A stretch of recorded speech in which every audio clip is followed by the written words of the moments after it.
Hello, all gooners, all boys and girls. Welcome back to the Arsenal Bloodline. This is the new show, A Gun in the Head, where we look forward to the up-and-coming Arsenal match for the weekend, and we'll touch a little bit on a few other significant matches as well. I'm here with my big bro, Joel. What are you telling me, sir? Yes, bro. What are you saying? I'm all good. How are you doing? I'm all good, man. Thank you very much. Nice. Yeah, bruv, Leeds. Arsenal Leeds. What are we saying? What's going to happen? Well, my prediction for that game, which was a while ago, before the season started, was Arsenal would win that one 3-0. Are you sticking with that? Yeah. So I'm going to stick with that because even though Leeds played the other night and they played really well against Everton, they were fortunate though. Yeah, they were fortunate with that penalty. I don't think it was a penalty, but it's one of them things in its VAR. But I think being the fact that they've just come up, they're playing against a Premiership team, even though a team that has struggled over the last few years, they still dominated the game and probably should have won anyway. They did. They should have. Yeah. Leeds are one of those teams for me that I always think it's going to be a tricky game, but a tricky game that will overcome them and then get the goals. Be one of those kind of games. They'll give it a go. They're not going to. I don't think they're going to just sit there and let us just pommel them. But yeah, we'll get the better of them, break them down. Do you expect a low block from Leeds, or do you think they'll be a little bit more adventurous than that? No, I think they're definitely. I think they'll have more of a mid block. I think they're going to be a bit adventurous. Okay. They're that kind of team. They're quite tenacious. They are quite tenacious. They've got decent players. That Nonto can be a problem if you're not. Yeah, he's tricky. He's a tricky winger, a tricky customer. So if you're not careful, he can get the better of you. They've got some warriors in the midfield, Ampadu and all that. Also, don't forget they've got Mr. Speedy on the other side, Daniel James. Oh my gosh! Yeah, I forgot all about Daniel James. Yeah, he's still there. I didn't know where he was, but I watched him. He was there, and he's rapid. And on his day, another tricky customer on that side. And I don't know if Calafiori's going to start or is Lewis Kelly going to start. I don't know. So so there are some sort of areas where we've got to be careful. But I think our midfield could be too much for them, and obviously the attack. And I fully expect Gyökeres. I fully expect Gyökeres to get that goal. I was going to ask you about that as well. In fact, I expect him to get a brace, and welcome himself to the Emirates properly this time. Ain't it funny, bruv, that the guy? I guess this is the world that we're living in now. He's had one game, and he's already been written off in many quarters on social media, which sometimes epitomizes just how stupid social media can be, so I think it'll be fantastic for him to get off the mark. It'd be really, but by the same token, conversely, if he doesn't score tomorrow and he goes into Anfield and then has a similar game to what he had at Old Trafford, then it's going to be really like the knives will be out for him, not from Arsenal fans, but just from the banter hungry fans that we see online. So I think it's important tomorrow that he gets off the mark. Well, do you know what, bro? The good thing, I don't want to say the good thing. The thing for him is he's playing. There's no Havertz, so he plays regardless. I don't know how long he plays. I don't know if he's when if they want to sub him off. I guess that's when we know who's going to go into what position. Yeah, but he plays, and he's got that at the moment knowing that I'm starting these games because I'm the only one there. New signing, big signing. He's going to be up for it, bruv. Trust me, he's going to be up for it. Yeah, interesting. I want to ask you as well. I've got a question for you. Obviously, because of Havertz's injury, which is unfortunate, we don't know how long he's going to be out yet. I heard it was something to do with his cartilage in his knees, and they have to do assessments. And if the assessments go well, then he might just be able to operate off injections.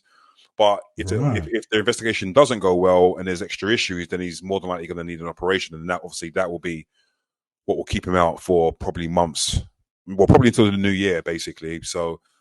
With that said, there's a new understudy that's going to be required for Gyökeres now for games that we maybe might want to rest him, like the Carabao Cup and things like that. Yeah. Who would be your number one cover for him now with Kai Havertz out? Would it be Martinelli, assuming that he stays, and obviously there's still 9 days of the transfer window, or would it be Trossard, who we know staying? Would it be someone else? No, I'd go with Martinelli because I feel like with Martinelli now, the 2 years he's had. The 2 seasons he's had before, obviously haven't gone, well. They haven't gone well for him. Now, this is maybe a time where he gets converted to a striker. This is the moment now. Yeah. He's still young. He's got pace. We all know he's got pace, and he can finish. We've seen him do them one-on-ones. Yeah. In them one-on-ones, I'm very confident of him. when he's one-on-one. Because he just seems to his head down, boom, boom, boom, and he knows what he's going to do. Now, we've got a proper striker there.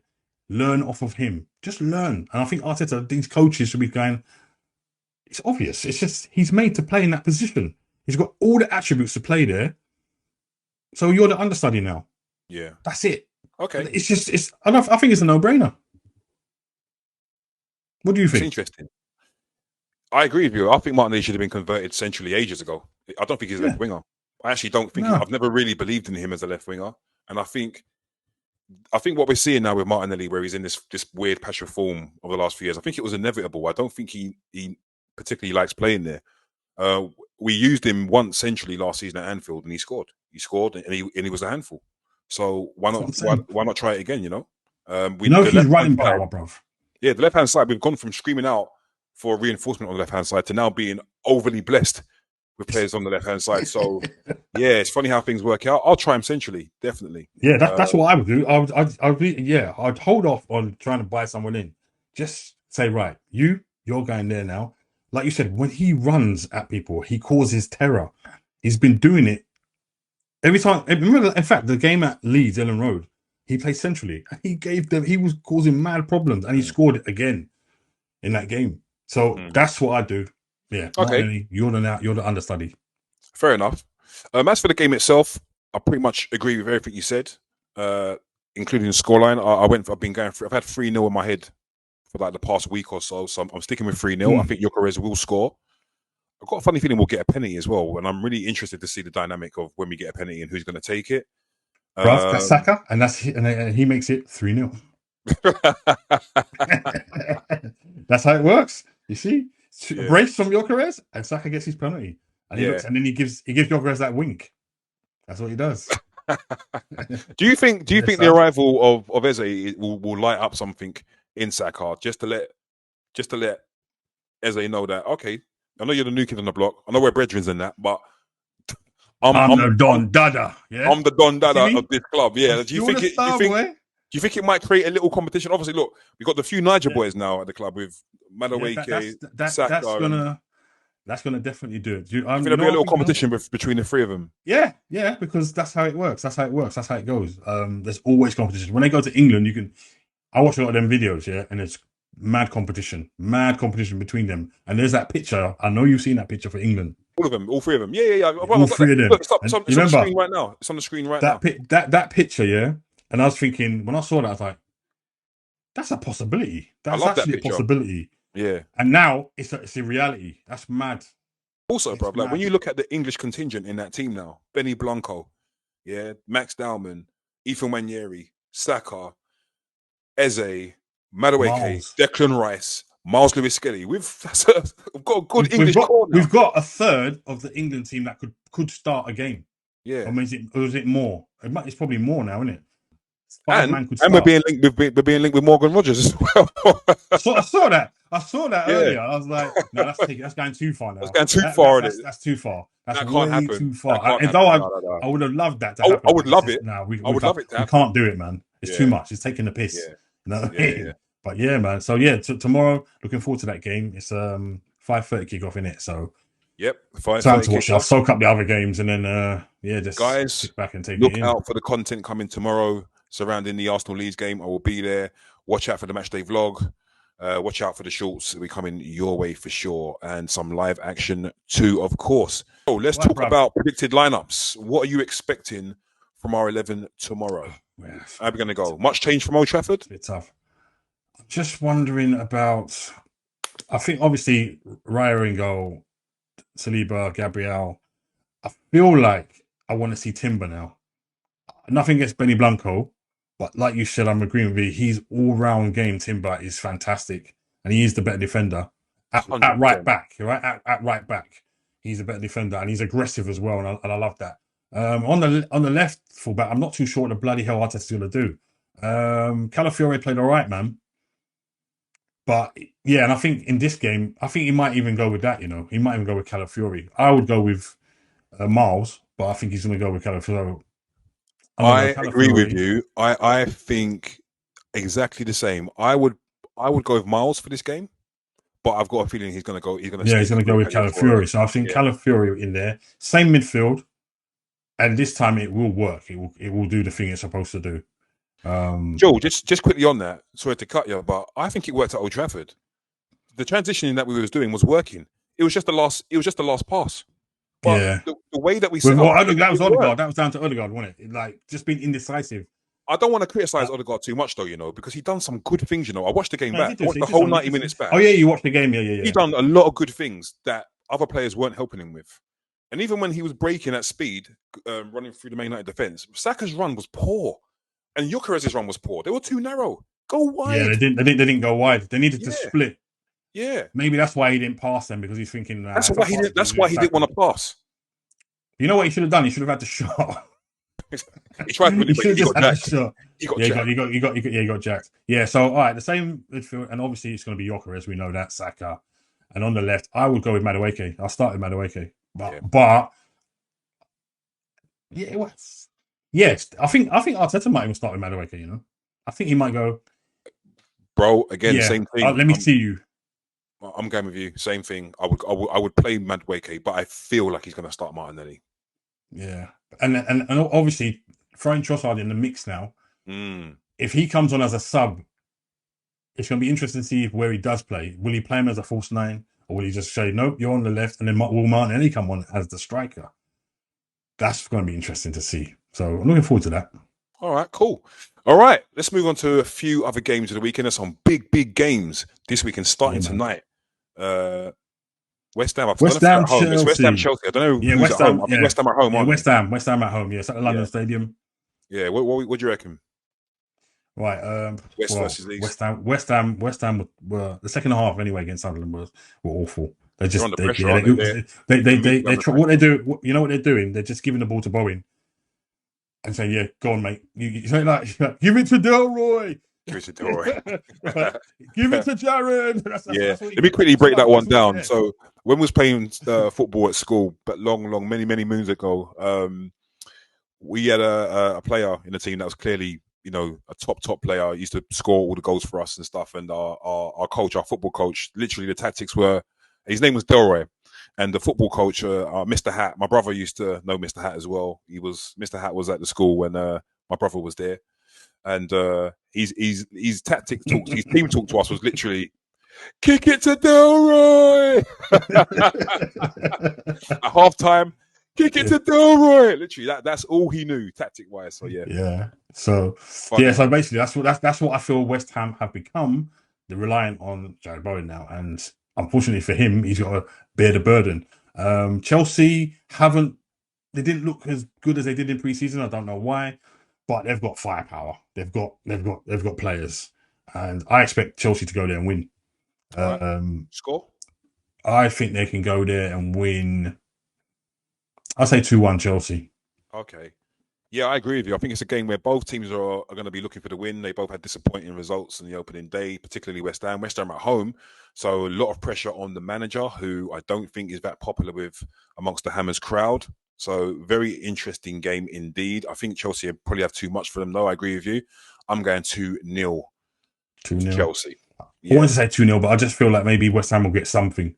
I hear it. I understand why. Out of some sort of madness, they'll get something. But yeah, cool. Yeah. Next game we're going to go on to. The next game we're going to go on to, guys, is Man City versus Spurs. It's a big one.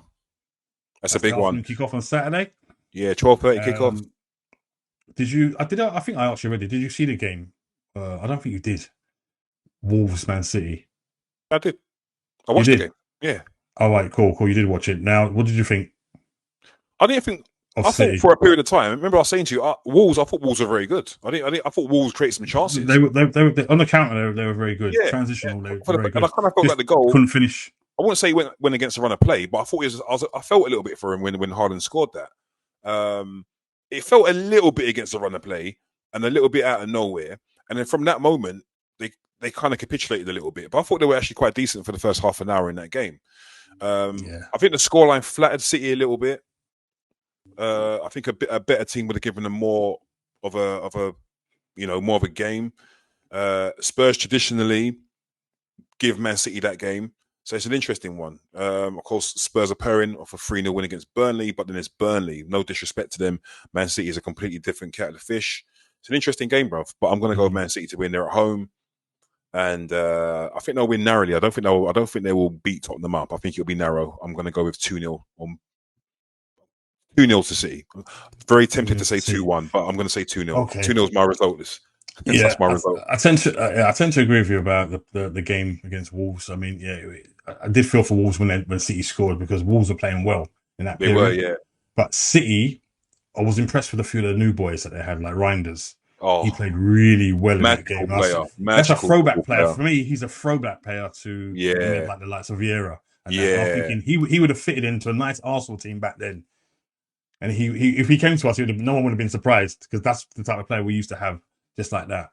He looks really good. Ant Nuri, well, he used to play for Wolves, obviously, but he's decent. He looks quite decent as well. Shirky came on the ball, didn't he? Yeah, Shirky looked good. But one of the old boys, Rico Lewis, with his cut hair now, he played very well. And he's a very good young player.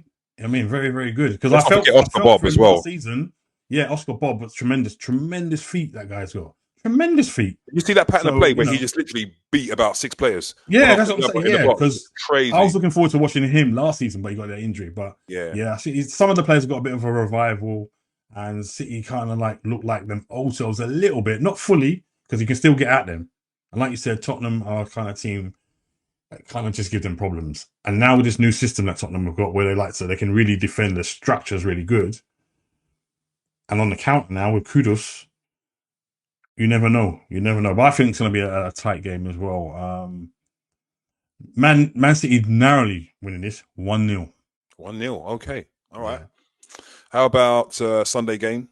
Fulham versus Man United, the rejuvenated Man United. I think there's a bit of pressure on them, considering everyone seems to be, very, very blowing smoke up their backside. Very, let's see what they've got at Craven Cottage. I'm very interested. This is, out of all the fixtures, this is probably like the least glamorous. But this is probably the game I'm looking forward to seeing the most out of the 4 games we're going to talk about here. What do you reckon? Do you know what? I think Man United are going to give everyone a surprise. You're going to think that, they had a good game against us, and then they're going to play Fulham, and then they're going to be like how they were last season. I don't think so, bruv. I think they're going to destroy Fulham. Really? I think they're going to go there. I think they're going to destroy them. And this is what's going to happen, yeah? It will start off maybe difficult for them, and then they'll find their rhythm. Once the first goal goes in, that is it. They're going to go mad. And I think they're going to beat Fulham 3-0. Wow. Yeah, with Mbeumo and that is the prediction of the weekend, boy. Yeah. 3-0. I think Cunha and Mbeumo, they're going to both score their goals.